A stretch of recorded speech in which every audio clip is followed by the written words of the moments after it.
For today's video mga kabuko, magluluto tayo ng pusit. Adobuhin natin. Simple lang mga kabuko, pang almusal. Ang isa na tayo mga kabuko, isa. Solo plate na naman.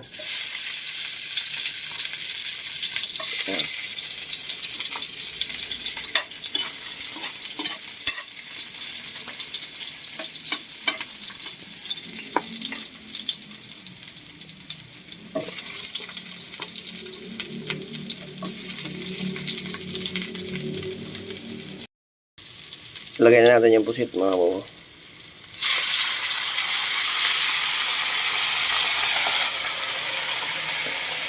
Walang ulo yan mga kabuko kasi di naman kumakain yung mga anak ko ng ulo ng pusit yan. Ibubukod ko, isasahog ko sa aking lulutuing gulay yan. Oh. Gigisahin ko lang yan mga kabuko para medyo kahit paano healthy pa rin. 2 kilong pusit na ito. Pusit kalawang lang mga kabuko. Kasi medyo mura eh. 200 lang ang kilo ngayon dito sa bayan. 200. Yan, update na lang mga kabuko. Yan mga kabuko, lagyan natin ng konting pampaalat, tuyo. Adobo, konti lang. Baka umalat eh. Lagyan natin ng oyster sauce. Eh, ano? Para medyo manamis-namis.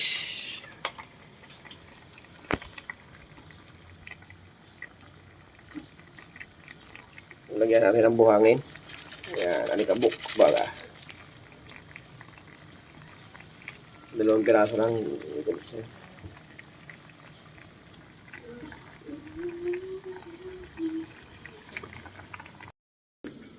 Yan mga buko, gisa rin natin yung gulay. Ayan, yung gulay.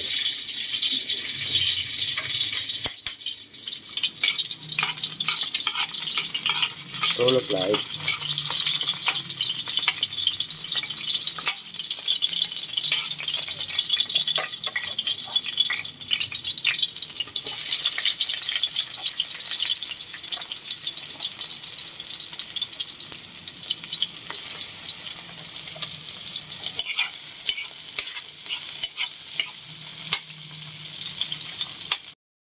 Yan, lagay na natin yung pansahog natin, yung ulo ng pusit. Tsaka may natira ako ditong ulam kagabi. Oh. Pwede na to, goods pa to. Ilagay na rin natin, pampalasa.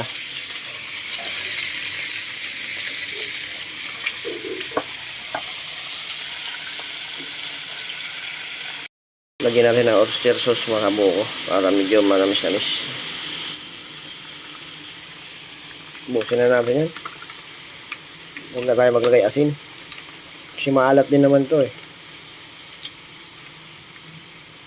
Goods na yan. Yan mga kabuko. Gulay. Isang gulay lang yan mga kabuko. Para kahit pa paano healthy pa rin. Ayan o. Dali na yan. Malapit na yan. Mga siguro 1 taon. Luto na yan.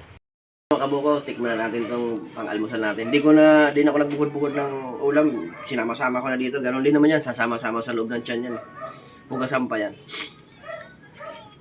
So, siyempre, hindi mawawala yung pinaka-secret ng mga pugi, kape. Sa akin yan. Sa akin ka, boy. May nakalagay, oh. Hindi yung pait.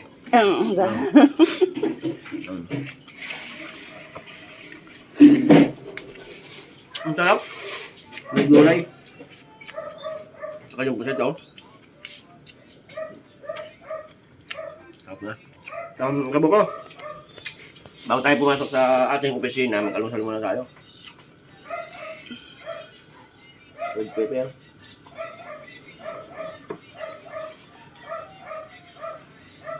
Salos. Na. Ay! So hanggang dito na ang mag-vlog mga kabuko. Hindi makabuelo.